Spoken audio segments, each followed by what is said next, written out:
삼가골절인데 양과골절이라고 진단받는 경우가 종종 있습니다. 왜 그러냐면 사실 엑스레이로만 보면 그 뒤쪽 부분이 잘 보이지는 않습니다. 그래서 양과골절 이상이면 꼭 CT를 찍어보는 것을 추천드리고 있습니다.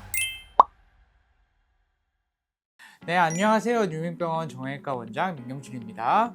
네, 오늘 주제는 특별히 외상으로 한번 준비를 해봤습니다. 빈도상 보면 가장 많은 골절 중에서 이 발목골절이 포함되게 되는데요. 그럼 이 발목골절이 왜 중요한지, 또한 어떻게 발생되게 되는지 중요한 발목골절에 대해서 한번 알아보는 시간을 갖도록 하겠습니다. 네, 발목골절은 복사골이라고 하는 부분이 있는데요. 이 복사골은 정확히 세 곳으로 이루어져 있습니다. 바깥에 있는 부분과 내측에 있는 부분, 또 뒤쪽에 있는 부분들이 총 합쳐서 이 삼과라고 명칭을 하게 됩니다. 우리가 흔히 아는 단과골절, 즉 이제 한 부분만 골절이 됐다. 그러면 외측 또는 내측이 골절이 됐다고 이해하시면 될 것 같습니다. 단과골절을 넘어서 이제 복합적으로 부러졌다. 그러면 양과골절 또는 삼과골절이라고 하는데요. 외측과 내측이 동시에 부러진 경우 또는 외측이 부러지고 내측에 있는 인대가 끊어진 경우를 우리가 양과골절이라고 합니다. 또한 삼과골절이라고 하는 가장 불안정한 골절이 있는데요. 이 부분은 발목에 있는 모든 세 군데가 다 부러졌다. 이렇게 이해를 해주시면 될 것 같습니다. 원장님이 진료하신 환자분들 중에 삼가골절의 비율은 어느 정도 되셨어요? 사실 가장 많은 비율은 외측 복사골 골절이 가장 많았고요. 그 다음이 양과골절, 그 다음이 이제 삼과골절로 많은데 삼과골절인데 양과골절이라고 진단받는 경우가 종종 있습니다. 왜 그러냐면 사실 엑스레이로만 보면 그 뒤쪽 부분이 잘 보이지는 않습니다. 그래서 양과골절 이상이면 꼭 CT를 찍어보는 것을 추천드리고 있습니다.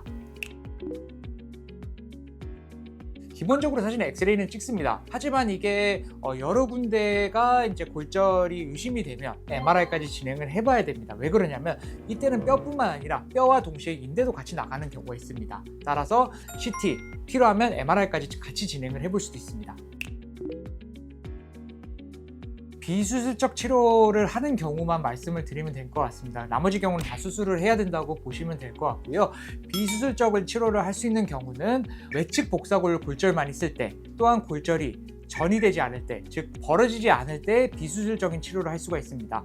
그 벌어지지 않는 정도라고 하면 보통 2mm 정도라고 말씀을 드립니다. 제가 말씀드린 단순 골절 빼고는 모든 경우는 거의 수술이 필요하다. 이렇게 이해해 주시면 될 것 같습니다. 보통은 다 이제 관열적 정보수, 즉 이제 째서 진행을 하게 되고요. 째서 정확히 맞춘 다음에 금속판 또는 이제 금속 나사못으로 고정을 하게 되고요. 고정을 하게 된 이후에는 대부분의 비체중 부하를 시간을 가집니다. 이제 우리가 목발 보행이라고 하는데요. 이 시간을 가지는 이유는 아무리 단단하게 고정을 해놔도 바로 딛게 되면 이게 흔들릴 수가 있기 때문에 4주에서 6주까지는 비체중 부하를 하게 되고, 그 이후로 서서히 이제 보행 연습을 시작하게 돼서 보통 3개월 정도 지나면 우리가 일상생활로 돌아간다고 그렇게 보시면 될 것 같습니다. 만약 비수술로 치료하는 경우에 비수술로 치료하는 기간 동안 계속해서 엑스레이를 우리가 추시 관찰했을 때 만약 골절이 벌어지지 않고 안정적으로 잘 유지가 된다면 이런 4주간 통깁스 기간을 거친 다음에 서서히 보조기를 착용한 상태에서 걷는 연습을 해볼 수가 있겠습니다. 되게 초딩 같은 질문. 네. 계절에 따라서도 회복 기간이 좀 차이가 있을 수 있어요? 대부분 없습니다. 왜냐면 요즘 재활은 다 안에서 하잖아요.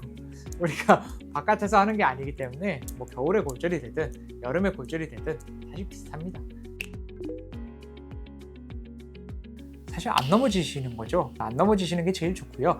이게 꼭 알아야 될 부분이 있는 게, 이 만성 발목 불안정성이 있으신 분들이 항상 이렇게 골절이 되기가 쉽습니다. 즉 인대의 기능이 잘 없으신 분들, 발목이 쉽게 접지르신 분들이 대부분 이렇게 크게 접질려서 골절로 가는 경우가 많으니까요.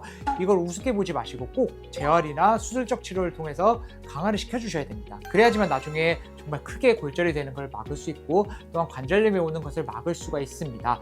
나머지 부분에 대해서야 사실은 접질리지 않기 위해 좀 운동을 조심해 주시고, 겨울철에는 스트레칭 충분히 해주시고, 그리고 근육의 기능을 충분히 강화시켜 주시는 것이 이런 발목 골절을 예방할 수 있는 방법이고요. 당연한 얘기지만 사실 골다공증이 있으신 분들이 이렇게 양과골절, 삼과골절로 크게 되시는 분들이 많습니다. 본인이 골다공증이 있다, 이런 부분에 대해서는 치료를 충분히 받아주시는 게 이렇게 발목 골절을 예방할 수 있는 방법입니다. 네, 오늘은 우리가 가장 흔하게 접할 수 있는 발목 골절에 대해서 알아봤습니다. 내가 이제 접질렀는데 골절이 의심이 된다. 그러면 바로바로 병원을 찾아서 정밀 검사를 받으시는 게 중요하다고 할 수 있겠습니다. 지금까지 누민병원 정형외과 원장 민경준이었습니다. 감사합니다.